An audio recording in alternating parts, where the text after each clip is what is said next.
Hola, profe, buenas tardes. Hola, ¿cómo Hola, va? buenas tardes. Hola, ¿qué tal? Hola, ¿qué tal, profe? ¿Cómo le va? Muy bien, ¿usted cómo anda? Bueno, Buenas tardes, profesora. hola, ¿cómo estás? Bueno, vamos entonces a empezar a trabajar en algo que yo le mandé un texto que era como el resumen de estas estados y naciones. Es un texto de Loris Sanata, que aclaro que es un hombre, no es una mujer, porque todo el mundo dice, ay, la autora. No, no, es un hombre, es un italiano y se llama Loris. Digo, pero en líneas generales es increíble cuando uno al final dice, no, como dice eh, la, o sea, la escritora, y no es una escritora, es un escritor. Como dice el Es ambiguo como italiano. Andrea, ¿eh? Como dice el ambiguo italiano, dice uno. No, claro, pero Andrea es un nombre de varón en Italia, no es un nombre Es de mujer. Andrés. Claro, pero ellos dicen, yo recuerdo hace muchos años un corredor que se llamaba Andrea Bianini. Andrea era el nombre, nosotros lo usamos como mujer, pero para ellos Andrea, bueno, Loris pasa lo mismo, parece una tontería, pero les aclaro que en realidad Loris Sanata es un escritor, que es muy simple, les va a servir cuando tengan que dar clases, es un manualcito en realidad, más sencillo que Alperín para algunos temas. Por eso, bueno, se los mandé todo para que lo vayan viendo y si alguna vez tienen duda en algún tema, lo puedan... Lo veo reírse a Leandro. Pero bueno, nada. Pero yo lo pensé por eso esta vez. Pero digo, es como más sencillito. Igual todo... Leí el capítulo y sí, es más sencillo, mucho más. Sí, se nota. Mucho más Igual, fluido. todos remiten al Alperín. No van a encontrar texto, van a ver en la historia latinoamericana, que no remita al texto de Alperín. Porque termina siendo del cual todos se quedan con un pedacito. Digo, lo citan, qué sé yo, pero todas las definiciones terminan siendo de Alperín, porque fue el único que sistematizó por primera vez la historia latinoamericana en un tomo, porque después tenemos otras que lo hicieron en un montón de tomos, pero el que pudo sistematizar y comparar periodos por primera vez fue Alperín. Bueno, nada, vamos a empezar. Más allá de lo que leyeron ustedes, mi idea era, si ustedes recuerdan, vamos a ver si puedo compartir, vamos a probar. Primero pongo a grabar por las dudas.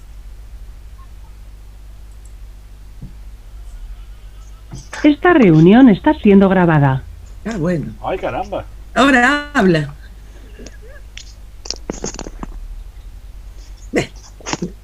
Bien, entonces, después de la presentación de que va a ser grabada, vamos a ver si puedo compartir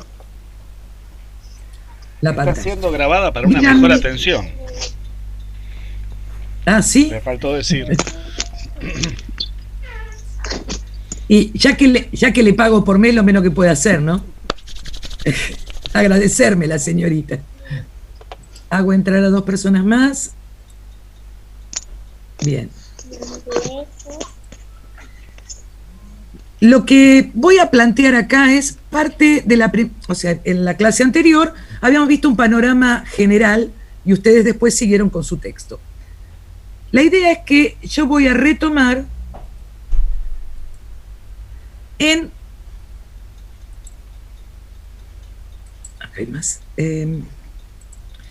donde habíamos dejado que eran las primeras guerras regionales. ¿Se acuerdan que yo les dije que el problema era cómo se había desmembrado, lo que había sucedido con posterioridad a ese Congreso de Panamá frustrado, a todos los problemas que va a tener Bolívar para eso y de qué manera se empiezan a generar conflictos interregionales? Yo tomé algunos hoy y en la próxima clase tomaré los otros. Me interesa particularmente trabajar sobre la guerra de la Triple Alianza o la guerra entre Brasil, Argentina y Uruguay frente a Paraguay, que me parece importante tenerla porque tenemos cierta responsabilidad en esa guerra, mucha responsabilidad en realidad. Bien, este mapa, no sé si lo ven bien, tenemos, en la época de las independencias, miren ciertas cuestiones, ¿no? Miren el tamaño que tiene México, porque vamos a trabajar sobre esto, vamos a trabajar sobre la guerra de Texas, y la pérdida de la Alta California de México. Lo que teníamos, miren cómo Bolivia tiene una parte que no pertenece teóricamente en disputa, pero que era su salida al mar. Acá se ve que va a ser otra de las cuestiones. En este vamos a ver como 3 guerras importantes que va a ser por Texas, la guerra del Paraguay y la guerra del Pacífico. Me parecen importantes porque en líneas generales suelen no tenerse demasiado en cuenta, y esto ha generado después otros conflictos a nivel internacional. Y ver también cuál era el posicionamiento de las potencias europeas. ¿Ustedes recuerdan cuándo se hizo cuándo se le pone fecha a la segunda revolución industrial?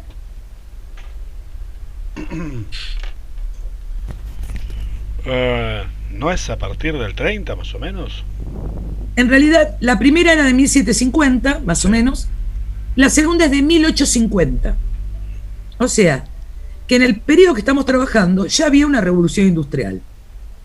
¿Qué significa esto? Que ya empezaba a haber una idea de mercaderías que necesitan lugares donde ser comprados, para poder entender la política que van a tener hacia el continente americano y hacia estos nuevos estados de las metrópolis, que sea Inglaterra, que sea Francia, España en algún momento, Portugal, y una nueva que entra en escena, que va a ser los Estados Unidos, con esta política de desarrollo industrial. Entonces, nada, este mapa lo que implica son estas cuestiones. Colombia todavía es la dueña, como verán, del istmo de Panamá, no existía el canal aún, ¿sí? Y nos faltaban algunas independencias, como nos va a pasar, que va a ser la de Cuba, que va a ser con posterioridad. Entonces, ahora la idea, a ver si me permite, ahí está, pasar. Nosotros vamos a trabajar una serie de conflictos bélicos, algunos en profundidad y otros más o menos, pero para que tengan idea en esta línea de tiempo.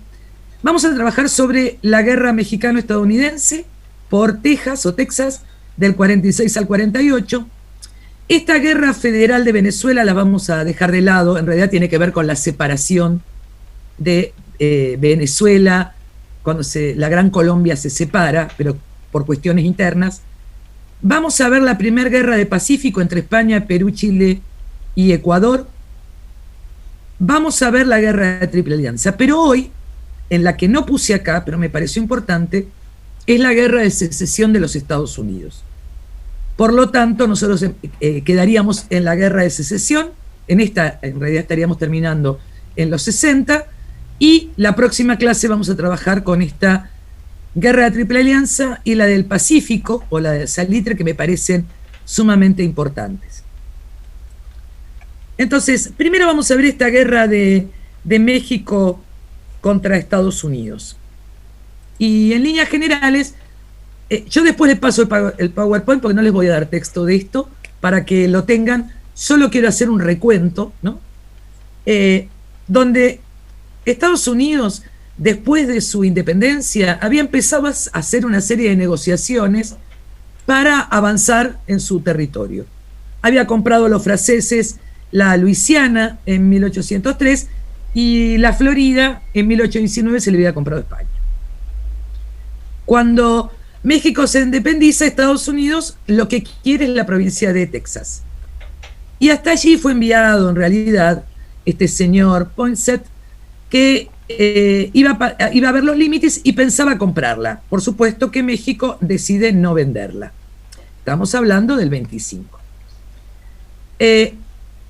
Más allá de esto, uno de los problemas que había es que la frontera era muy débil, por lo tanto había muchísimos emigrantes norteamericanos que iban ocupando Texas, iban quedándose con sus tierras. Y esto en realidad insistía que fuera esa provincia declarada como provincia de los Estados Unidos. otra vez le propone comprarla, México no quiere saber nada. Entonces lo que hacen directamente es, al ser mayoría norteamericana, lo que van a hacer es independizarse como un estado separado de México y de los Estados Unidos. Esto hace que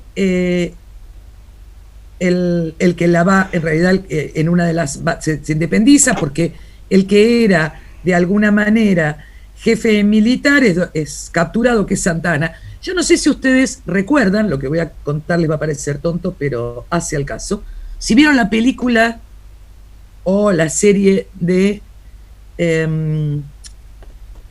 ahora lo tenía, del Zorro, hay toda una idea, sobre todo en la película del Zorro, donde Santa Anna quiere quedarse con el tema de Texas y Estados Unidos, ¿no? Hay toda una interna. Perdón, yo le iba a hacer sí. El comentario que obviamente el Zorro se ambienta, ¿no? En ese ambiente, en ese lugar, pero no era por el lado de California el Zorro, o yo me equivoco, perdón. Es que en realidad son las dos cosas, porque no, van a venir como California, creo que habla mucho de California. Claro. En la serie. Lo que pasa es que van a venir, ahora cuando veamos el mapita, va a venir las dos cosas muy juntitas, porque al toque que se independiza Texas, se independiza California. Entonces, y el mismo señor es señor Santa Anna, pero ese es en realidad relacionado con eso. Bueno, en la guerra lo importante es, México se enfrenta, por supuesto, que las tropas de Estados Unidos son superiores, y la guerra con los enfrentamientos, se termina declarando esta guerra. Paralelamente aparece esto de la independencia de California, donde se declara también República de California. La mayoría, insisto, en Texas y en California eran norteamericanos los que habían tomado ese lugar. Los mexicanos no estaban prácticamente como población en la zona. Bueno, finalmente, esta República, por ejemplo, de California duró 25 días. Al toque se declara aliada de Estados Unidos y decide directamente quedarse bajo el mando, izar bandera norteamericana y quedarse bajo el mando de los Estados Unidos. Bueno, acá hay una serie de ataques, de guerras. Bueno, lo real es, para que tengamos una idea, la zona, esto que me decías vos, esta es la zona de California y esta es la zona de Texas. ¿Se entiende? Estamos en una zona contigua. Hasta acá era México. O sea, el 55% de su territorio pierden. No es menor. Y establecen como límite el Río Grande, ¿sí? Pero toda esta zona, que era española, pasa a ser primero independiente y después territorio de Estados Unidos. En la guerra trajo varios problemas, porque más allá del tratado y demás, esto de que se perdió el 55% del territorio, además le obligó, a cambio los estadounidenses ofrecieron 3 pagos de indemnización por daños, gasto de guerra, que Estados Unidos, por supuesto, nunca pagó. La consecuencia es la muerte de soldados, impresionante, tanto mexicanos como estadounidenses, pero el mayor problema, además de los combates, son las enfermedades. ¿Cuáles son las enfermedades? 2 epidemias, porque los cadáveres los tiraban a los ríos y consumían ese agua. Por lo tanto, la epidemia de fiebre amarilla, ¿sí?, fue como la más grave. Por otro lado, se destruyó. Donde se hizo la guerra fue en territorio mexicano. Por lo tanto, se destruyó toda la producción, ¿sí?, que tenía que ver con la agricultura. México tuvo después de esto muchísimos conflictos internos, porque muchos no querían ir a pelear porque decían que ese territorio no les interesaba. Así que tuvo una serie de consecuencias económicas, políticas y sociales terrible en el caso de la guerra con México. Bien, voy a dejar de compartir. Bien. Bueno, preguntas sobre esto. ¿Tenían idea de esta guerra entre México y Estados Unidos? Mire, esta guerra en realidad hay como 5.000 datos, ¿no? desde los famosos, estos norteamericanos que murieron en el Álamo, aparentemente, que se han hecho 2000 películas, no me acuerdo ahora, Bowie y no me acuerdo cuáles otros, Bowie el del cuchillo. Después, bueno, he leído anécdotas que dicen que Santa Anna perdió una pierna de un cañonazo y la hizo enterrar con todos los honores, la pierna, pero no sé si es cierto o no, pero... Desconozco. En la guerra de los pasteleros, escuché que no entiendo, no sé cuál fue la guerra de los pasteleros. Perdón, era de John Wayne, creo, ¿no? El del Álamo. Claro, exacto. Claro, A ver, hay un mito que está en las películas norteamericanas, que están planteando, que es muy fuerte, porque en realidad no es que la sacaron tan fácil, murieron muchos, pero en líneas generales hablan de esto de salen a proteger a sus conciudadanos. No sé si les suena dentro de la política norteamericana. También dijeron lo mismo en Vietnam, dijeron que iban a proteger a los ciudadanos franceses primero y después Camboya lo mismo, Corea lo mismo. Digo, siempre van a defender la libertad. Digo, esto pasa lo mismo. Y después hacen mucha prensa.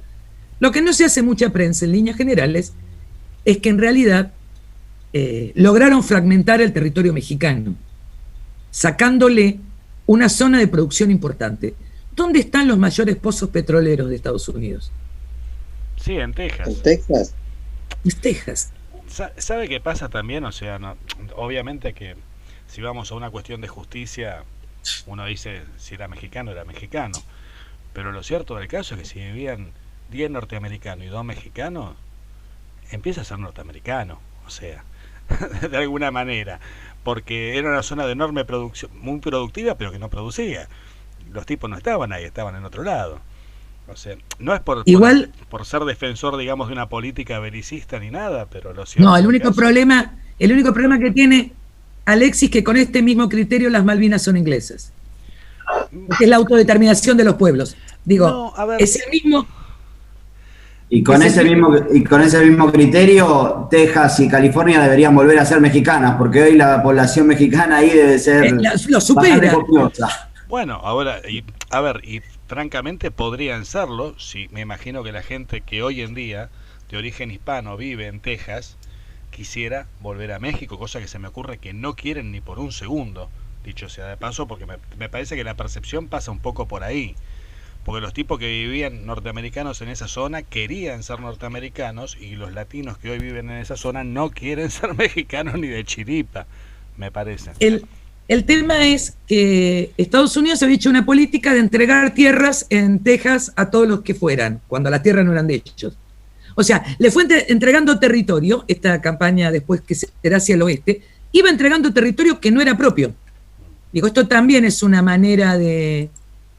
o una política de los Estados Unidos. Pero bueno, también dentro de la historia latinoamericana está invisibilizado la idea de México. Bueno, los mexicanos no son tan importantes y siempre se cuenta con las películas del norteamericano. Por eso y profe, perdón que interrumpa, ¿con qué criterio se entrega esa tierra? O sea, es lo mismo que yo acá enfrente de mi casa tengo un terreno que está vacío y le digo a mi vieja, Chema, ¿te querés mudar? Yo te lo doy. O sea, ¿con qué criterio lo entrego si no era legalmente mío? O sea, hay algo, papeles tiene que haber atrás para poder decir yo te puedo dar esto. Algo legal. ¿Sabes qué no existían los límites de los estados? Después de la ruptura de los virreinatos, cada uno se iba acomodando y el que era más rápido, entonces era como el juego de la silla, al que toca. Es como el juego de la silla. Exactamente. Entonces, esto era un tema por límites. Entonces, cuando uno reclamaba, salía el otro. Y estas son todas las guerras que vamos a ir teniendo de alguna manera la fragmentación que se da en todo el continente americano. Bien, vamos a ver si ahora seguimos. Paralelamente a esto viene la guerra de secesión, que va a incluir a estos estados dentro de la guerra de secesión, que tampoco nosotros solemos darla en la escuela, pero que tiene muchísimo que ver con la política que después va a tener Estados Unidos hacia el resto de América Latina. Digo, es el periodo de consolidación de los Estados Unidos que nos lleva a nosotros hasta 1880 a tener, o 1890 en la mayoría de los países latinoamericanos, hasta que se consoliden como estados. Si ustedes piensan en la Argentina, son los gobiernos de Mitre, Sarmiento y Avellaneda, de alguna manera. O sea, esa organización de un Estado-nación se está consolidando también en los Estados Unidos. Voy a compartir un cachitín ahora entonces de donde había dejado. Profe, justamente eso le iba a preguntar. Sí. Dale. En 1860, ¿no? Más o menos fue lo de Lincoln, que estuvo Sí, eso es lo que... en la guerra de secesión. Exacto, eso es lo que vamos a trabajar ahora. Esta guerra que es del 61 al 65, sí que es la guerra de secesión estadounidense, norteamericana, todo depende cómo la llamemos. Y el tema de acá, lo más importante que me parece es el tema de la diferencia entre el norte y el sur. Estas dos zonas se diferencian desde el momento de la independencia. Recuerden que eran 13 colonias que habíamos visto el año pasado, y de 13 colonias en la costa avanzaron sobre todo el continente, sobre todo lo que sería Norteamérica o América del Norte. Los estados del norte eran industriales, proteccionistas y demócratas, y los del sur eran aristocráticos, partidarios del libre comercio y con economía basada en plantación de algodón. Y además tenían la esclavitud. El mayor problema era la esclavitud, ¿no? Esto es lo que traía la mayor oposición entre el norte y el sur, porque en la Constitución se estipulaba que cada estado decidía libremente si quería tener esclavos o no. Lo que sucedió es que el norte empieza a establecer una política de abolicionismo en favor de los derechos humanos de los negros y en contra de la esclavitud. Esto hago punto y aparte. Ustedes saben que los negros, sin ir muy lejos, hasta hace poquito con Floyd, digo, no es algo que sea totalmente aceptado, digo, pero en líneas generales, acá hay dos modelos económicos. El modelo industrial necesita mano de obra asalariada, que es mucho más barata, y el modelo del sur sigue sosteniendo esa mano de obra esclava. Los esclavos eran baratos si iban a ser asalariados, salían más barato que mantenerlos, ¿sí? Claro, es importante porque siempre cuando se enfoca este tema parecería que los del norte, de puro bondadosos que eran, querían eliminar la esclavitud porque habían descubierto que los negros eran gente. Lo cierto es que era más barato. No, por eso planteo este tema, que son dos modelos, o sea, dos modelos muy marcados, que tenía que ver con el tipo de producción. Yo no puedo tener esclavos en una industria porque para eso tengo obreros. Y lo digo con sorna, digo, en ese momento, ¿no? Porque de alguna manera los obreros eran desclasados, o sea, casi esclavos en algunas fábricas. Y en el sur yo ya tenía plantaciones y no lo quería cambiar. Sí. Pregunta, acá cuando dice fundamentalmente industriales, los estados del norte, fundamentalmente industriales, proteccionistas y demócratas. Demócratas no en el sentido partidario, digo, porque si no tengo mal entendido, Lincoln es el fundador del Partido Republicano. Claro. El tema es que eran demócratas en cuanto a la idea de la democracia. ¿Por qué? Porque lo primero que va... Pero que no se hace efectivo, pero sí esta idea de democráticos de alguna manera, desde ese lugar, tenés razón. En realidad, el problema fue que se estableció, como el norte y el sur eran tan diferentes, en 1820 se estableció una línea geográfica que separaba. Están los esclavistas de abolicionistas. Ahora, el problema de esto es que además aparecieron estos nuevos estados. Sí, tengo Texas y California, ¿dónde los pongo? A tal punto era la división que había un compromiso con una línea divisoria como si fueran dos países, ¿no? No es que fue que convivían alegremente. Miren en este mapa, no sé si lo llegan a ver bien los colores, estados que se separaron de la Unión antes de 1861. Tenemos estos, ¿no? Estos estados de la Unión que permitían el esclavismo, estados que se separan, o sea, todos estos rojitos son los que se separan de la Unión. Estos azules no se alían con nadie, ¿sí? Y estos estados son muchos de los que se iban incorporando. Entonces, como verán, esta guerra de secesión, que nosotros la llamamos de secesión, es una guerra civil. ¿Pero por qué de secesión? Porque la idea es que ya estaba separado el norte y el sur. Ya tenían un tratado con límites. Si no se llevaba adelante esta guerra civil, se separaban directamente los estados. En el 61 es cuando es elegido, como bien decía el compañero Abraham Lincoln, con los del oeste y con los 7 estados de Carolina del Sur, Georgia, Florida, Alabama, Missouri, Luisiana y Texas. Entonces, estos se separan, o sea, cuando asumen a Lincoln, todos estos se separan. Fíjense que son los nuevos, pero además son los que hoy tienen mayor población negra. Si uno piensa, no hay película que no hable de la Luisiana, que era francesa, de Alabama y Mississippi, que eran provincias absolutamente productoras de algodón.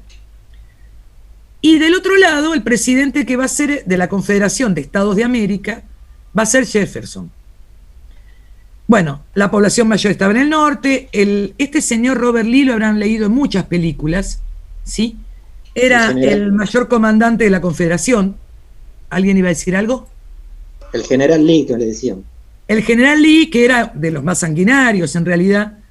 Hay una serie de batallas hasta que finalmente, porque por supuesto al principio ganan los grises contra los azules, ¿se acuerdan en las películas? Sí, es más, siempre se muestra que la gente del sur tiene una capacidad militar asombrosa a nivel estrategia, los palisean donde los enganchan. El norte se mostraba torpe aparentemente a nivel de cómo plantear una estrategia de guerra y terminaron ganando únicamente por la mayor logística que tenían, pero si no venían cobrando como señores.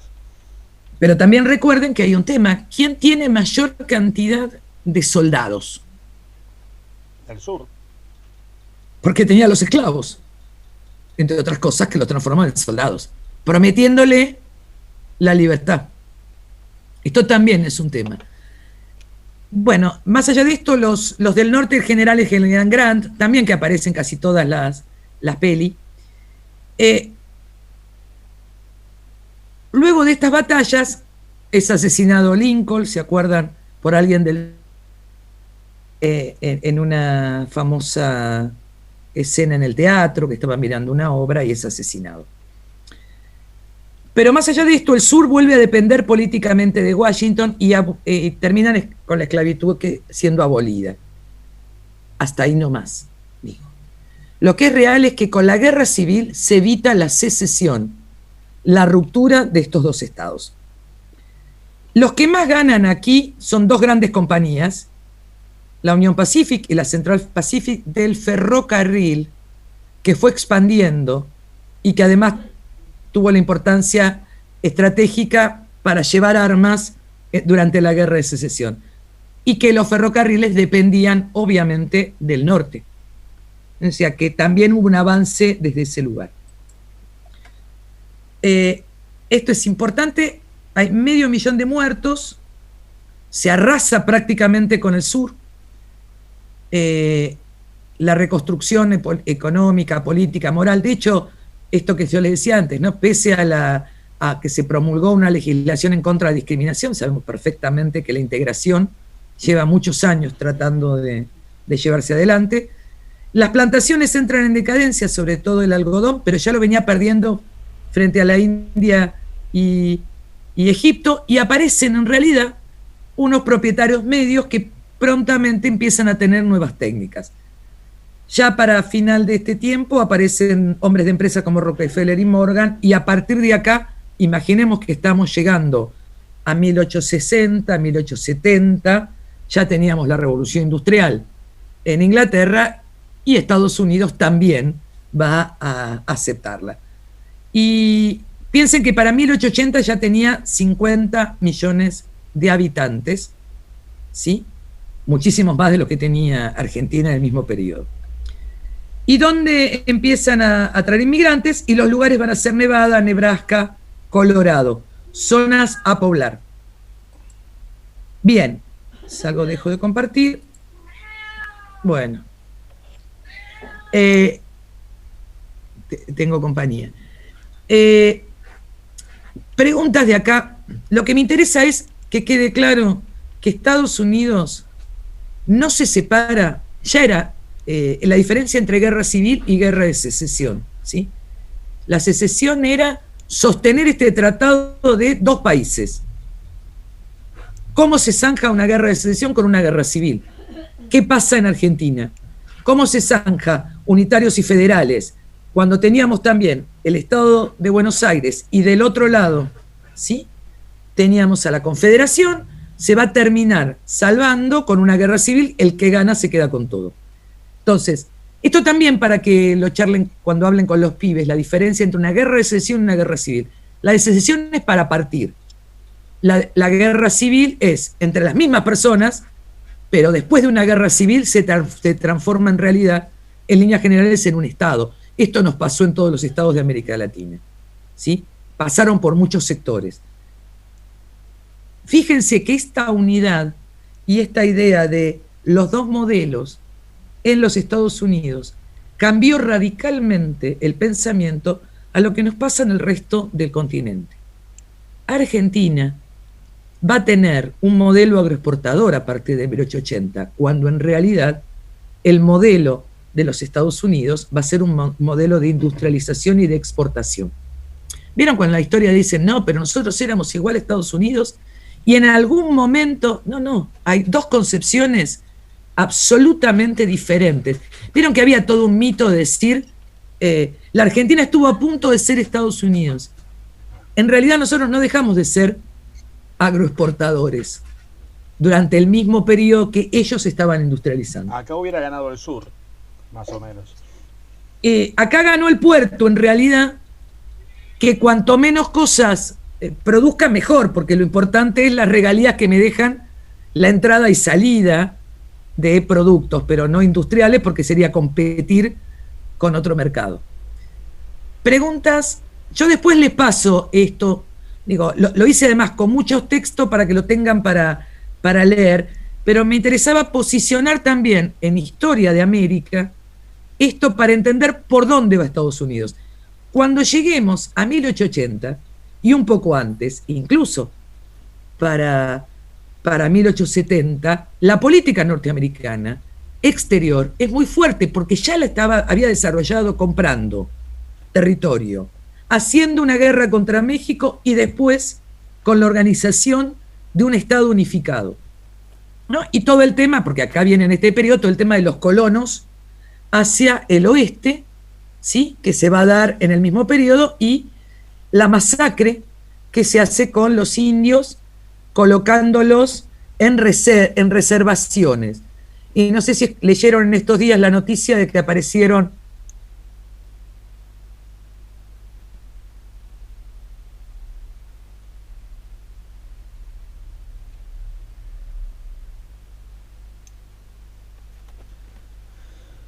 ¿en serio? ¿Se me colgó? la misma política de los Estados Unidos, porque Canadá también hizo el tema de las reservas. En Estados Unidos uno de los mayores problemas que tuvo hasta ahora, entre otras cosas, es que no le reconoció las tierras, los puso en otras tierras a los indios, e intentó, bajo todo punto de vista, hacerles perder el tema de la cultura. No se considera Estados Unidos un país que sea pluricultural.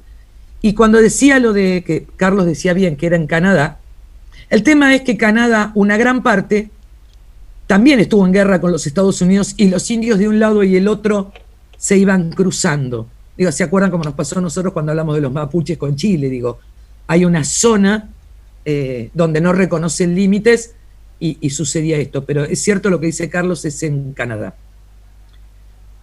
¿Preguntas? No. Ahora, yo quiero que entiendan, yo no voy a dar historia de Estados Unidos, y lo planteo desde el primer momento, pero sí me parece que hay cosas, como se los dije el año pasado, que sí son importantes para entender después lo que va a ser la política del buen vecino, la política del garrote, que va a utilizar Estados Unidos y el patio trasero. Si yo no entiendo cómo fueron armando su diplomacia, después no puedo entender el intervencionismo norteamericano, a partir de tener que tener, por ejemplo, nosotros ser el patio trasero, pero no tanto nosotros, digo, desde Argentina. América del Sur tiene más relación con Inglaterra durante mucho más tiempo, pero sí lo que va a ser México y América Central, y lo que va a suceder con Cuba, y lo que va a suceder con todo lo relacionado con Centroamérica. ¿Sí, Enzo? Sí, profe, yo tenía una pregunta, porque Dale. nunca supe bien cuándo era. Entonces, más o menos, ¿en qué año fue que Estados Unidos terminó ganando todo el territorio actual a México? No entiendo. ¿En qué año qué? Perdón. ¿En qué años más o menos Estados Unidos ganó el territorio actual que tiene ahora a los estados de México? Y los hizo antes de la guerra, cuando se queda con California y con Texas. O sea, 1860 más o menos. Fue un poquito antes de la guerra. O sea, entonces justo para ese año ya estaba el territorio actual, digamos, 1830, 1840. No, después de la guerra, nosotros habíamos visto que era la guerra entre el 46 y el 58, más o menos, ya iba tomando forma. Y lo que le da la forma final de este estado es la guerra de secesión. Ahí cierra casi todo. Le va a quedar algo más, alguna cuestión que va a tener que ver, por ejemplo, con Puerto Rico, que va a ser después, la intervención que va a tener en Cuba, donde en algún momento formó parte de un protectorado, digo, alguna otra cuestión, pero en continente se termina a partir de la guerra de secesión. No sé, no me acuerdo. Bueno, ¿preguntas? No, ya habíamos terminado de comer nosotros. Paso entonces a lo último que me parecía importante dentro de, para seguir un orden cronológico, para que vean que del norte al sur, América se estaba organizando, y tiene que ver con esto que antes una de las compañeras preguntaba, de cómo no estaban los límites, no estaban las fronteras, y a medida que esto no estaba, cada uno iba tomando el territorio del otro y viendo hasta dónde llegaban. Entonces, la última parte que quiero ver es esta guerra hispano-sudamericana. Es una de las últimas guerras donde España, después de haber el periodo de independencia, decide enfrentarse en un conflicto bélico con Chile, Perú, Bolivia y Ecuador. En realidad, Bolivia y Ecuador no tienen tropas. ¿Cómo? Ah, pensé que habían hablado. Digo, Bolivia y Ecuador no participan militarmente, pero sí le niegan abastecimiento a la flota española. En realidad el conflicto es porque hay una flota que viene teóricamente de España con la idea de hacer una investigación científica. Las malas lenguas dicen que había asumido Isabel II como reina desde los Borbones, y que en realidad ella quería ver qué podía hacer con el Perú. ¿Por qué con el Perú? El Perú, ¿se acuerdan que había sido el último foco de resistencia realista? Donde había muchísimos españoles que no querían aceptar el gobierno independiente y que además tenían mucho poder económico. Por lo tanto, existía esta idea de, si logramos que ellos se subleven, por ahí podemos volver a recuperar, pensaban los españoles, territorio. Así que comienzan una serie de cuestiones. Ellos quieren una isla, que es la isla de Chincha, ¿sí?, que está en la costa del Perú, y lo que es esto es una batalla en realidad naval muy fuerte. Después las operaciones militares son en la guerra, son en la costa de Chile y Perú, y finalmente llegan hasta bombardear Valparaíso, el combate del Callao. Pero hay un armisticio y finalmente logran los españoles ser vencidos. ¿Por qué traigo esto? A ver que vuelva. ¿Por qué traigo esta guerra? Porque en realidad esta es la primera guerra del Pacífico. Perdón, la segunda, profe. Sí. Que no vi bien la fecha. No escucho. La fecha en la que Bien. se desarrolló esta guerra fue que no la vi. Esperen, lo hice a lo mejor demasiado rápido. No, presta atención. 1865, 1866. 66. Ahí está. Perfecto. Gracias. Por ahí Penal lo de puse, Independiente a Colón. 1864, 1866. ¿Cómo? No sé, alguien había dicho algo. Bueno, Natalia tiene el micrófono abierto, me parece.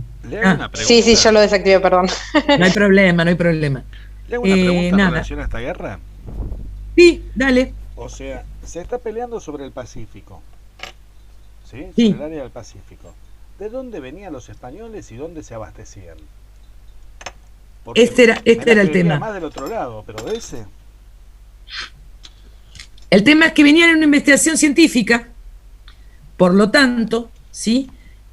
Venían los barcos, habían pasado por el estrecho de Magallanes, o en realidad habían dado la vuelta por el mar de Oces, como lo llamaban ellos, en un momento. Digo, y habían pasado por ahí, pegando la vuelta, como un viaje científico alrededor del mundo. Pero la idea era juntar la mayor cantidad de tropas posibles, porque además venían de dos lados. Yo les digo por esta zona, pero también venían de Filipinas. Recuerden que Filipinas también era española. Y Filipinas está del lado del Pacífico. O sea, tranquilamente, ellos navegaban sin ningún tipo de problemas por ahí. Entonces recuerden que Borneo, Filipinas, toda esa era una zona de España. Ni pensar algunas posiciones que iba teniendo en otras islas. La realidad concreta es que ellos lo único que quieren es jugar a esto similar para asociarlo. ¿Se acuerdan las invasiones inglesas que en algún momento se dijo que había en la Argentina grupos ingleses, ¿no? En lo que era el virreinato, que estaban a favor? Bueno, le vendieron más o menos lo mismo. Ellos querían tener de vuelta peso en tomar poder, porque además estaban las minas de oro del Perú, que ahora volvían a tener importancia, ¿sí? De alguna manera frente a la revolución industrial que no había hecho España. Entonces, es un periodo que necesitan esto. Por supuesto que en realidad no les sirvió de mucho, fue solo naval. Es más, fue muy complejo, porque dice que incluso las tropas, o sea, los cañones que tenían en Perú, ¿sí? En el Callao y en Valparaíso, en Chile, bueno, eran fortalezas que habían sido armadas por los propios españoles, no es que después esperaban otro ataque, no, o sea, esas fortalezas fueron hechas para luchar con los ingleses, para que no vinieran a sacarle su poderío cuando era la Capitanía General y el Virreinato. No estaban desactivadas, pero no era algo importante. Es como si yo le dijera el puerto de Buenos Aires. O sea, el armamento hubo que recontraarmarlo, por eso al principio las batallas fueron grandes. Y se ganan en realidad, bueno, se ganan porque logran derribar esos barcos, ¿sí? Por otro lado, los que miraban con buenos ojos esto también, ¿quién les parece que van a hacer? ¿Lo que mira con buenos ojos el conflicto este? Sí. Inglaterra, siempre es Inglaterra, cada vez que pasa algo es Inglaterra. Y porque de alguna manera podía establecer otra negociación, otros puertos, más mercadería, ¿sí? Lo increíble es que esta guerra que unifica a países costeros latinoamericanos, después se van a entrar a luchar entre ellos en lo que va a ser la guerra del Pacífico, donde pierde, que es la que vamos a ver la semana que viene, donde Bolivia pierde la salida al mar. Y donde además Chile avanza sobre el desierto de Atacama y se queda con un montón de cosas que eran en realidad posesión de empresas extranjeras, ¿no? Digo, y aunque parezca mentira, si yo vuelvo a pensar en los recursos naturales, puedo pensar hoy lo que fue el golpe de Estado de Bolivia, ¿sí? Y la privatización con Áñez, la privatización del litio. Digo, que estamos hablando de la zona de los salares del Uyuni. De alguna manera, el recurso natural parece que pasó de moda hasta que se hace absolutamente necesario, ¿sí? Y se toman algunas medidas. Insisto en esto, ¿qué pasa en la cabeza o qué nos pasa en la cabeza de los latinoamericanos? Que un día nos juntamos todos como si fuera el imperio incaico, ¿sí? Si estoy pensando Perú, Ecuador, hasta Chile, lo podríamos agregar porque es el norte, y después, bueno, como país latinoamericano, y después se masacran entre ellos para quedarse con la tierra. Bueno, esto es lo que está pasando en América en la consolidación de los estados. Perdona, hasta hoy en día, digo, porque los bolivianos y los chilenos no se pueden ni ver. Exacto, pero es por esa guerra. De hecho, hace mismo. 2 o 3 años volvieron a presentar, estaba todavía Morales cuando presentó ante la Corte Suprema, creo que fue de La Haya, si mal no recuerdo, la Corte Internacional, no sé si fue La Haya o de Estados Unidos, porque pasó por 2 instancias, para ver si le otorgaba la salida al mar, y la perdió. Y la verdad que a mí me sorprendió, yo vivo en Liniers, y ese día estaba en la calle y me acerqué al barrio de los bolivianos, que es muy cercano a mi casa, o sea, de las calles donde están todos los puestos. Me sorprendió que todos tenían la televisión prendida y estaban escuchando, ¿no?, el fallo internacional. Digo, una cuestión como si nos dijeran nosotros que hay un fallo y estamos viendo, a ver, Malvinas, ¿no?, si se está resolviendo en un tribunal. Pero me sorprendió, no había local de comidas, o sea, restaurantes, que no tuvieran la tele prendida, y todos esperando la resolución. O sea, evidentemente la cuestión del nacionalismo es muy fuerte, como nos puede pasar a cualquiera, con territorios que le fueron sacados. Y en realidad, esto que proponía Evo Morales de solicitar sí o sí la salida al mar. Porque ¿qué hace perder la salida al mar? Que lo vamos a ver después. En realidad lo transforma en un país mediterráneo donde depende de lo que abastezca el resto. No tiene abastecimiento directo. Es lo mismo que va a pasar con Paraguay.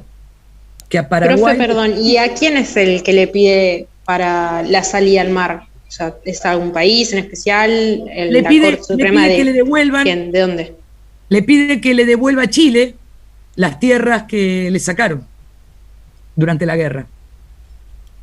Entonces pide la devolución de esas tierras. Profe. Sí. Perdón, yo tengo como una cuestión. Entonces podríamos decir que todos estos conflictos bélicos y demás tiene que ver en un origen por esto de que cuando nos independizamos, digamos, este vacío de poder o esta confusión que queda, que hace un poco esto, ¿no? Que decías, que en primera instancia como una unidad, pero después era, bueno, nos liberamos de España, pero ahora nos sacamos los ojos entre nosotros. Exactamente. Esto del desmembramiento, que es lo primero que vimos en la otra clase, esto que hace que se rompan los virreinatos, que era la estructura que nos mantenía unidos. ¿Vieron cuando la gente dice, nosotros, la Argentina, escuché mucho que dice, perdimos Paraguay, perdimos Uruguay, perdimos Bolivia, como si nosotros fuéramos el virreinato de Río de la Plata, como si Buenos Aires fuera la capital del virreinato. En realidad, esto no es real, no perdimos nada porque nunca no era nuestro, pero era de los españoles de última.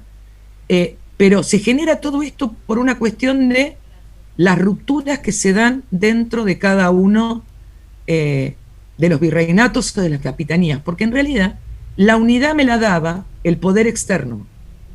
No había una unidad. Y cuando la propone Bolívar le sale muy mal. ¿Sí? O sea, están los intereses de cada uno de los sectores. Primero porque somos diferentes. Y segundo porque era una unidad forzada. Entonces, Perú, por ejemplo, en un sector muy importante cuando entra en esta guerra, odian, porque ahora no, pero odiaron a San Martín. O sea, los peruanos odiaban a San Martín cuando hablaba de liberar a los esclavos. O sea, era impensable para los españoles. Haber perdido Ayacucho, que es la última de esas batallas importantes, que es terrible. De hecho, a Sucre lo terminan matando y era el lugarteniente de Bolívar, lo terminan asesinando. Digo, no es que después sí, bueno, un tipo como Bolívar que se tiene que ir casi escapándose. Bueno, y también pasaba eso, que por ahí se iban en el caso de Bolívar, por ejemplo, que no sé, se iba a un combate y dejaba a alguien que ahora no recuerdo el nombre político, ¿no? Por decirle un alcalde, no sé, no me acuerdo el nombre de la persona que deja en estos nuevos estados. Y cuando volvía, por ahí ya había hecho su propio negocio, había implementado su propia ley, y después la bronca era contra Bolívar, entonces también esa desconfianza o esa traición que sentían, y bueno. Es que es muy difícil poder, era imposible hacer esta unidad, ¿se acuerdan del Congreso y la idea de Bolívar de hacer una sola nación, un solo estado con la capital en Panamá?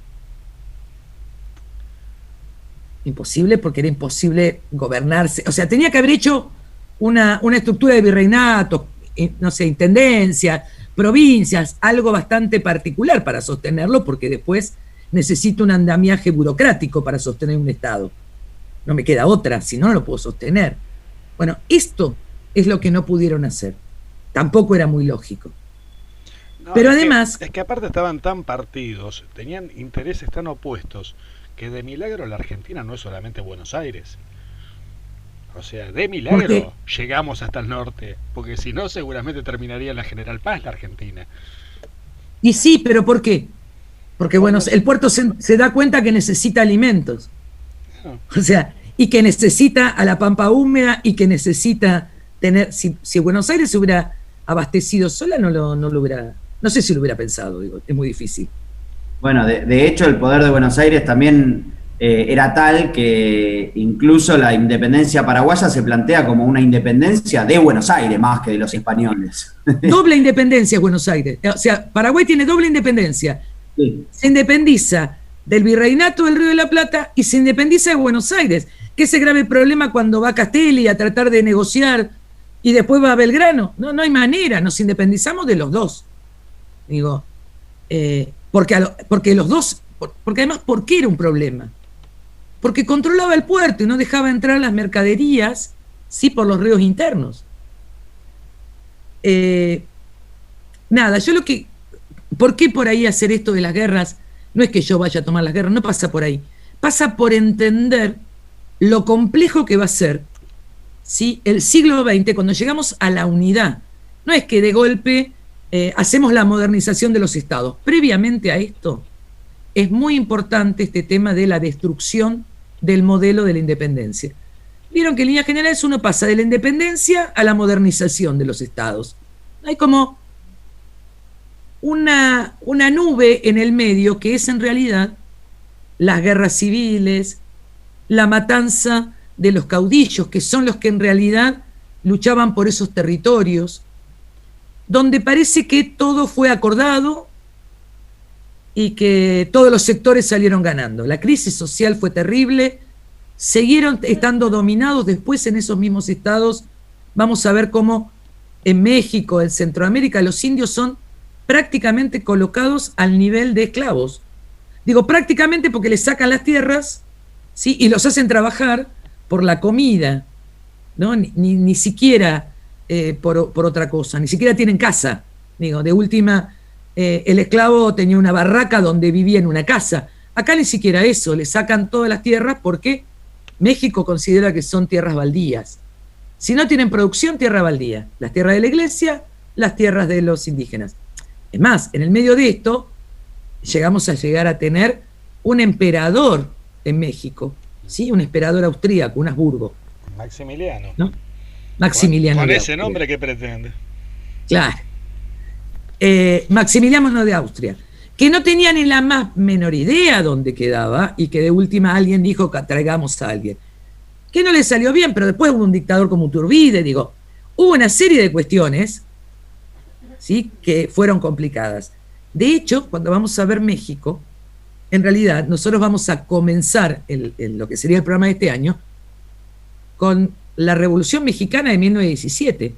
Hasta 1917 no se pudo poner una constitución, entre el 17 y el 19, que representara los ideales de independencia de 1810, ¿no? Lo que había presentado el padre Morelos, ¿sí?, de alguna manera. Recién se va a poder nacionalizar la tierra o el subsuelo y demás en 1917. Y vamos a ver que lo que va a ser la Revolución Mexicana, ¿sí?, que es incluso porque comienza en el 10 hasta el 17, es previa a la Revolución Rusa. ¿No? Nosotros tenemos como disociado ciertas cosas. No es casual que Trotsky vaya a vivir a México. La Revolución de 1910 es previa a la Revolución Rusa y a la Guerra Mundial, ¿no? Digo, ¿por qué les planteo esto? Porque parece siempre que lo que pasa en América es como más antiguo, más retrasado en el tiempo, ¿no? Donde no hay la misma tecnología. Sí, sí. Y las ideas, los intelectuales, estaban dando vuelta por todo el continente. Entonces, existían ideas diferentes. Si estoy pensando, la Argentina tiene en realidad una reforma universitaria, ¿sí? En 1918, que es similar, no parecida, o parecida, a la que va a tener que hacer Francia en 1968. O sea, la del 18, esa reforma universitaria no se llevó, por supuesto, después vinieron los gobiernos conservadores, no se llevó a efectiva rápidamente, pero en realidad pedía un gobierno tripartito, ¿sí? Que son docentes, graduados y estudiantes en ese momento, que está pidiendo hoy Chile en las universidades. Y estoy pensando en 1918.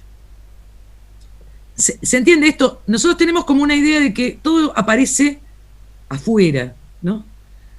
En este periodo que yo planteaba, el que estamos viendo, por ahí también es el periodo de la literatura del romanticismo, ¿sí? Es el periodo donde aparecen el tema de los románticos pero positivistas en la literatura, ¿no? Aparece esta idea de el darwinismo social que vamos a tener muy fuerte ya a principios de 1900, ¿no? Esta idea de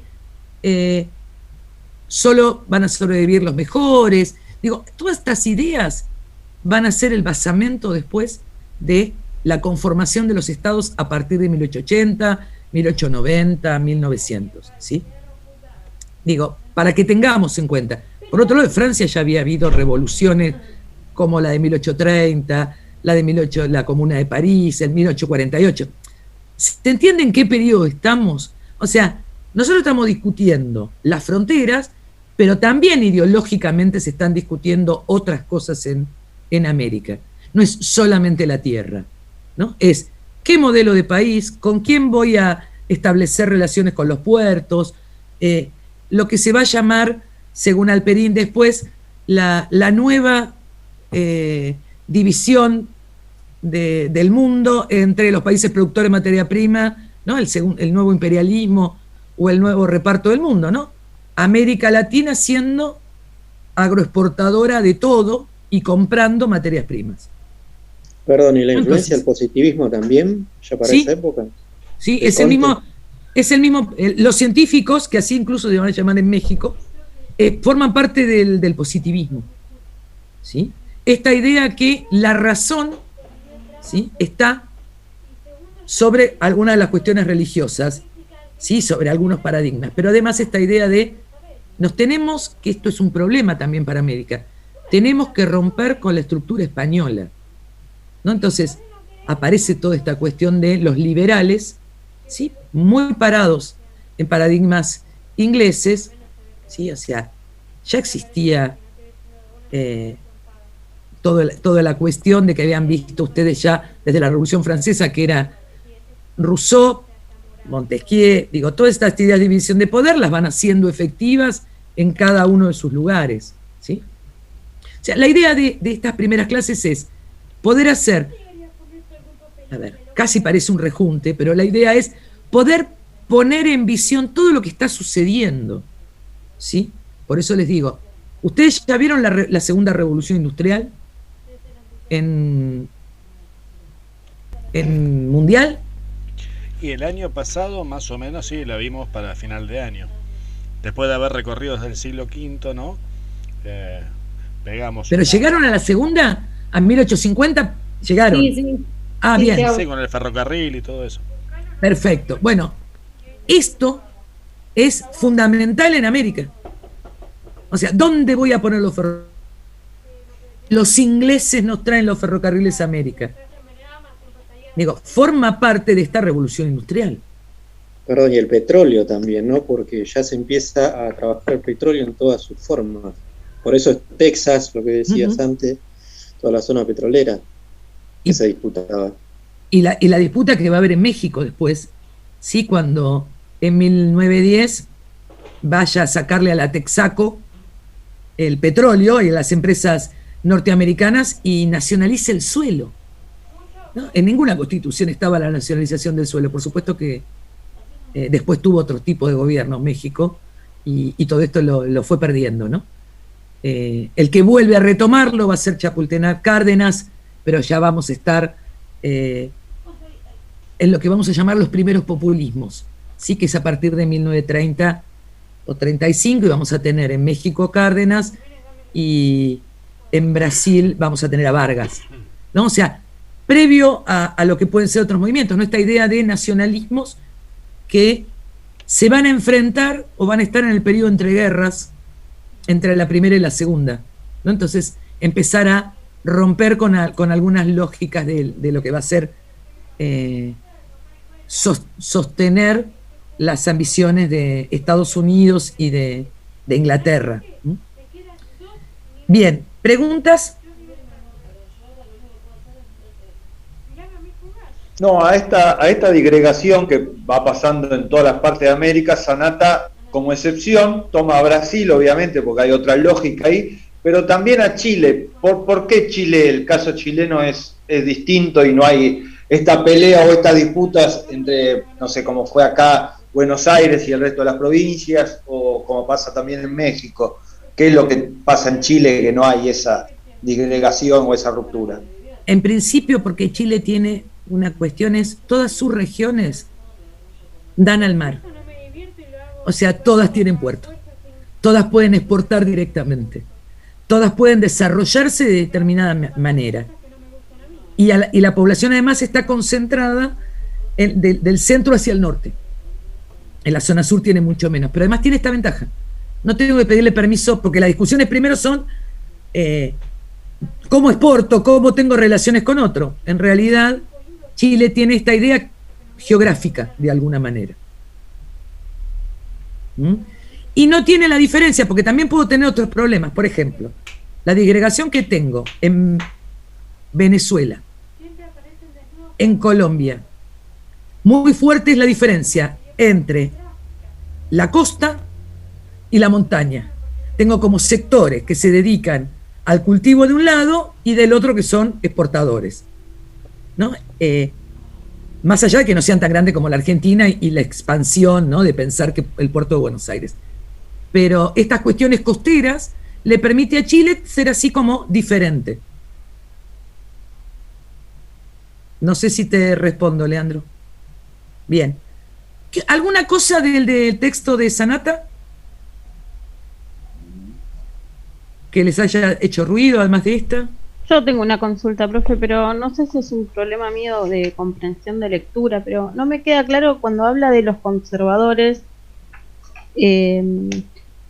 ¿apoyaban o no a la Iglesia? Porque yo acá me anoté liberales y conservadores y no sé si está mal el texto o estoy mal yo, pero me como pasó que lo los mismo, dos... me parece que cambió la palabra. Como que los dos apoyaban a la Iglesia y me parecía raro. No es raro en América. En América, en líneas generales, lo que sería la élite son siempre liberales en lo económico y conservadores en lo político. Y pertenecen, en algunos sectores, pertenecen ligados a la Iglesia. Igual, después, o sea, el concepto de liberal y conservador en América Latina no es igual a todo el mundo. O sea, no está marcado. ¿Por qué? Porque acá, por eso digo, el misma élite, pienso en la Argentina, ¿no?, para ubicarme. La élite fue conservadora siempre en lo político, en ser de élite, pero eran liberales porque lo que determinó, no eran proteccionistas, sino todo lo contrario. Entonces, esta conceptualización se hace que sea complejo. Por eso, insisto, escribe un italiano. A él se le hizo mucho más complejo poder entender, porque para todos el liberal es lo que decís vos. El liberal es anticlerical. Estoy pensando en un liberal inglés, ¿sí? El liberal en la Argentina no necesariamente es anticlerical. No necesariamente.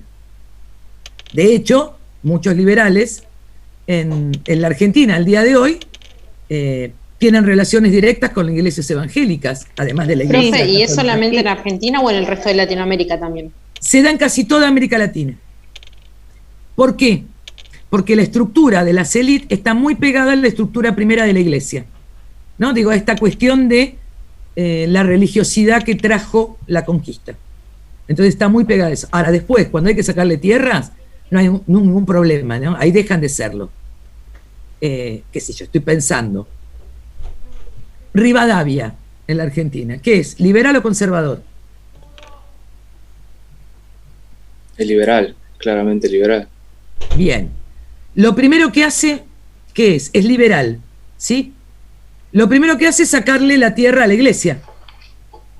Sí, porque de hecho ustedes saben que el cementerio de la Recoleta era en realidad los campos de los padres recoletos.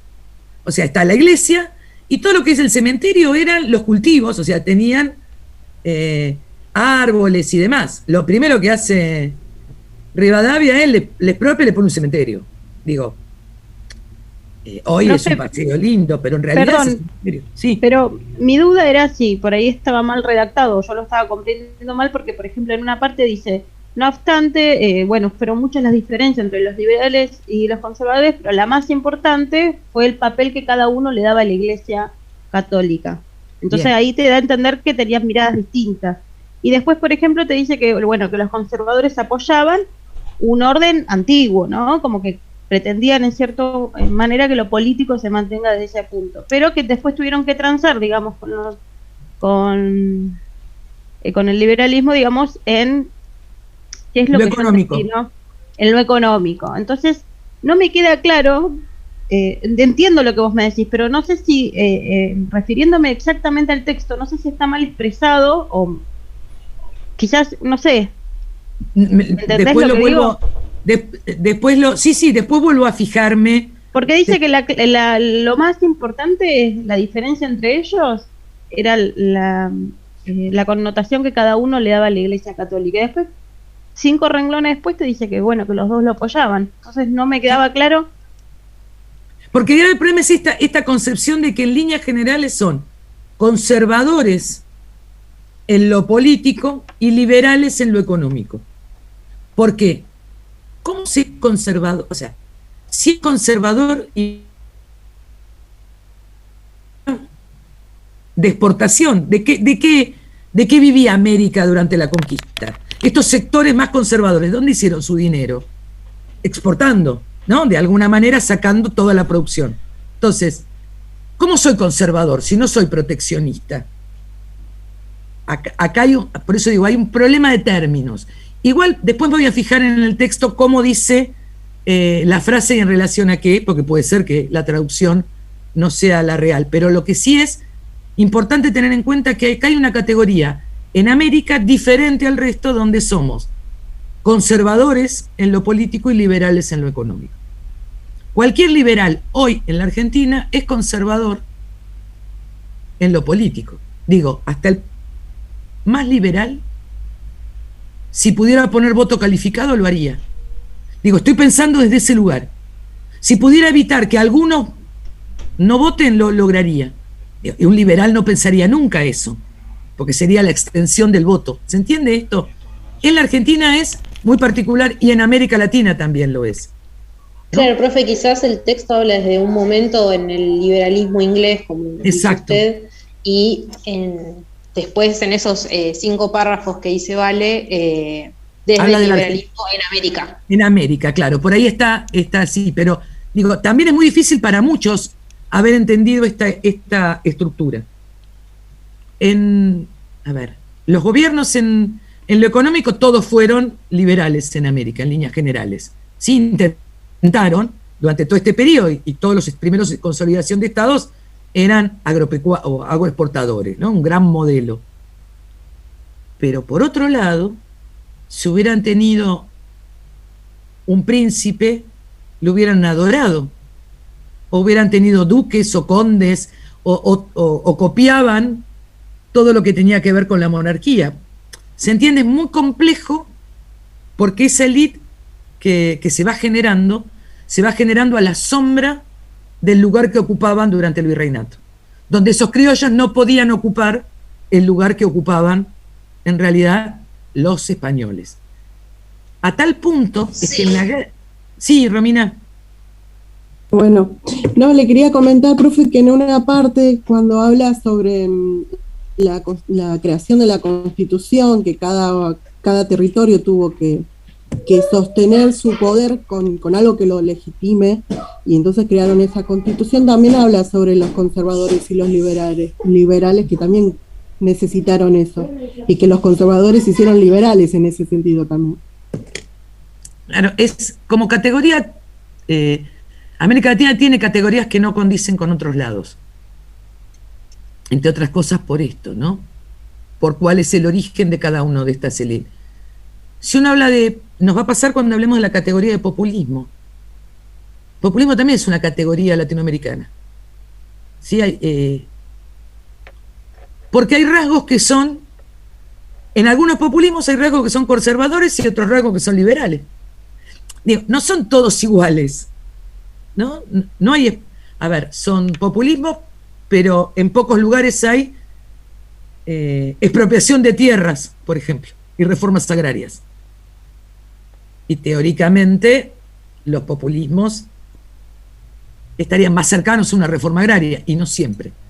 ¿Se entiende? Esto es muy complicado. Hasta el día de hoy igual pasa eso, profe. ¿Cómo? Hasta el día de hoy Exactamente. Los que dicen ser libertarios son más conservadores que cualquier... Por eso es muy complejo.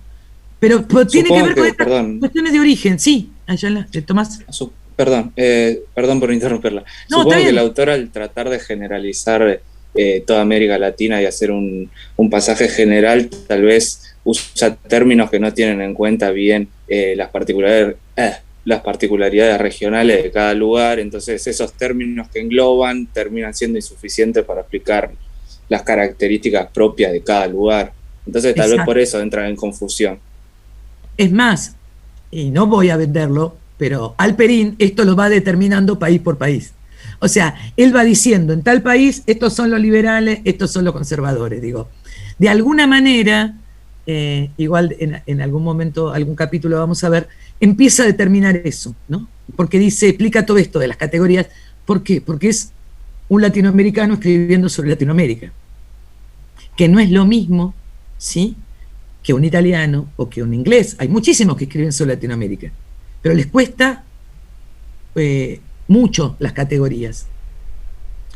Yo recuerdo que uno de los problemas que tenían los ingleses estudiando en la Argentina, por ejemplo, era, me pasó en la facultad, tenía una compañera inglesa, que no entendía el problema de los frigoríficos en la Argentina, ¿no? Esto de la carne y los frigoríficos, lo que significaba un frigorífico. Y me acuerdo que en una clase de América Latina en la facultad, ellos estaban dando vuelta por toda América Latina para estudiar las categorías, tenían esa ventaja los ingleses, ¿no? Los becaban en todas las universidades, estudiar historia argentina, venían a estudiar en Argentina, Chile, iban a Chile, digo, tenían esta posibilidad algunos sectores, y se pasó media clase con el diccionario en la mano de inglés-castellano y después preguntaba qué tenía que ver una nevera, una heladera con el conflicto de los frigoríficos. Porque la palabra frigorífico, para cualquiera, es una heladera. Para nosotros hablo de un frigorífico y estoy hablando de un sistema industrial. Pero no todos si yo pongo un frigorífico y no lo explico a un extranjero, no lo entienden, porque ustedes saben que se llaman frigoríficos porque el primer barco lo hizo Tellier y se llamaba Le Frigorif, o sea, la gran heladera. Así empezamos a exportar carne. Y después quedó frigorífico porque quedó frigorífico.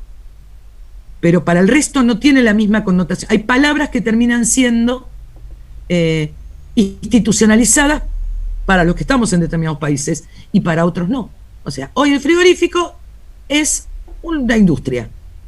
Entonces, los frigoríficos, no estamos hablando de las heladeras, por eso nosotros decimos las heladeras. Y otros países dicen los frigoríficos. ¿Vieron las traducciones de la película? Digo, esto pasa lo mismo.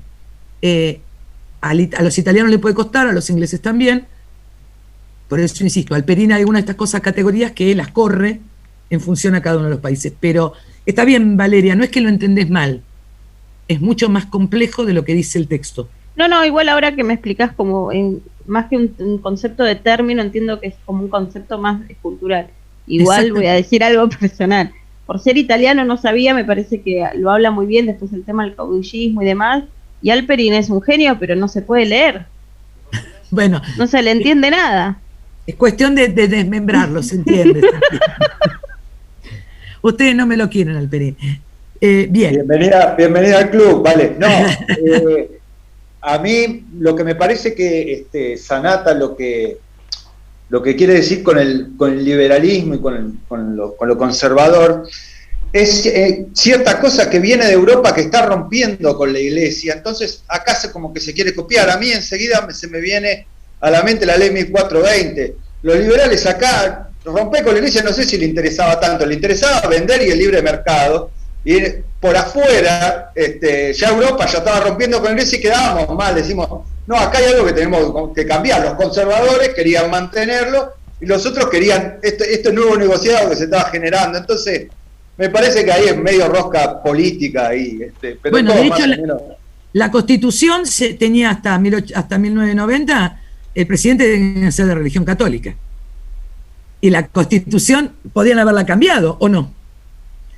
O sea, en 1853 decidieron esa y quedó hasta 1990, más allá de la Constitución de 1949, digo.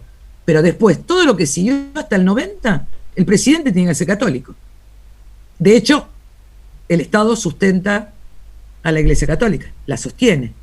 Se sacó que fuera el presidente católico, pero sí el sostenimiento de la Iglesia por parte del Estado.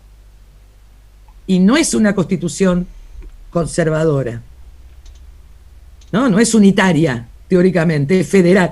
Es como, somos difíciles, esto es así, somos bastante complicaditos. Bien, ¿preguntas? No, ninguna de mi parte. Aclaro dos cositas por las dudas, a los que entraron más tarde. Por el tema de haber perdido estas clases que teníamos en el medio, venimos como muy atrasados, tuvimos solo 2 clases en este mes de mayo. La idea es que vamos a tener clase, y como el 21 de junio teóricamente también es feriado, y esta idea de que no sabemos si se cambian o no, de alguna manera, las vacaciones y demás, vamos a tener clase el lunes 7 y el lunes 14, ¿sí? Teníamos que tener el 14, pero vamos a tener la del medio porque es la que nos falta anterior, ¿sí? Para ir terminando esto. Entonces, en principio, vamos a tener 7 y 14, vamos a tener clase, ¿sí? ¿Y mañana, profe? Mañana. Perfecto. No, mañana geografía, de historia no. Claro, sí, pero tendríamos hoy, mañana y el lunes y el martes de la semana que viene. Con las 2 materias. El lunes y el otro. No, está bien, no, me confundí el 7 y 14. Exacto. Disculpe. 7 y 14, 2 lunes seguidos, porque en geografía no hubo problema, porque le habíamos adelantado, me parece. No me acuerdo, después lo veo. Eso lo veo mañana. Pero en este tendríamos clase, entonces, el 7 y el 14, para poder acercarnos al inicio de la materia. Yo quiero cerrar con Guerra de la Triple Alianza, la Guerra del Pacífico, porque me parece que es importante que un profe de historia tenga idea qué es lo que pasó ahí, ¿no? Qué responsabilidades, aunque sea desde la Argentina, tenemos con esa guerra, gran masacre que fue la Guerra de la Triple Alianza, o de la Triple Infamia, como suelen llamarlo algunos historiadores, y lo que fue la pérdida de la salida al mar de Bolivia, ¿no? Y la destrucción, en generar 2 estados tapones, como fue de alguna manera Bolivia y Paraguay, ¿no? Evitando que se pudieran juntar el resto de los países. Entonces, bueno, nada, desde ahí también repensar esto para poder entrar directamente en México, la Revolución Mexicana, que es muy interesante, y empezar a avanzar en este periodo más cercano, porque si no, no vamos a llegar a nada. Pero me parecía que dejar esto que había quedado colgado del año pasado era no poder interpretar estas otras cuestiones que generan por qué se arman los estados latinoamericanos modernos, que van a ser los del siglo XX. Así que bueno, en principio eso. La otra cuestión es tomarle lista. Yo les digo los que fui tomándole, que ya lo encontré. Alzogaray estaba presente. Arzamendia. Sí, profe, acá estoy. Gracias. Algunos los fui tomando cuando entraron. Abayone, sí. Ayala, sí. Benítez. Sí, acá estoy, profe. Gracias, Bonomo también. Castaña. Casuceli. Acá, profe. Ah, me parecía. Cid está. Cordero también me pareció verlo. Sí, ahí estás, Carlos. Sí. Cueva. Da Costa está. ¿Darrichón sigue enfermo? A Ernesto le dieron el alta ayer. Bien. Que recién fue para la casa. ¿Cómo está? Bien, bien, ahí anda. Todavía bastante débil, aparentemente se cansa cuando hace algo, cosa que ya sucedía antes en gran medida. Pero... Qué malo. Pero parece que está peor en ese sentido. Por los demás, bien. Bueno, no hay problema. Di Marcio, Díaz, Duarte, Águeda la vi, Belinda en realidad. Hola, profe, acá, sí. Ahí está. Fernández Agustín también lo vi. Sí, acá, profe. Ferrari también. Flores. Franchi la vi, ¿puede ser? Acá. Bien. Gavilán también. Gómez Cristian. Sí, profesora, presente. Bien. Amat Zucari también la vi. Porque algunos los voy tomando cuando entran, pero después ya se me complica. Aleal también la vi. Machioli está. Márquez está también. Monteiro. Montenegro. Sí, yo acá. Bien. Mota también, ¿no? Sí, profe. Ah, por eso, algunos. Mulete está. Nigro. Oces estaba. Sí, profe, acá estoy. Palaminuta. Petraca está. Ponte. Quiroga está, porque hablé con él. Robles está. Santini Jorge. Sí, acá, presente. Y Santini Lucas. No. Seijas. Acá, profe, presente. Gracias. Sosa. Tallarico. Villagra Diego. Villalba Federico. Acá, presente, Villagra, profe. Sí, Villagra bien. ¿Y Villalba?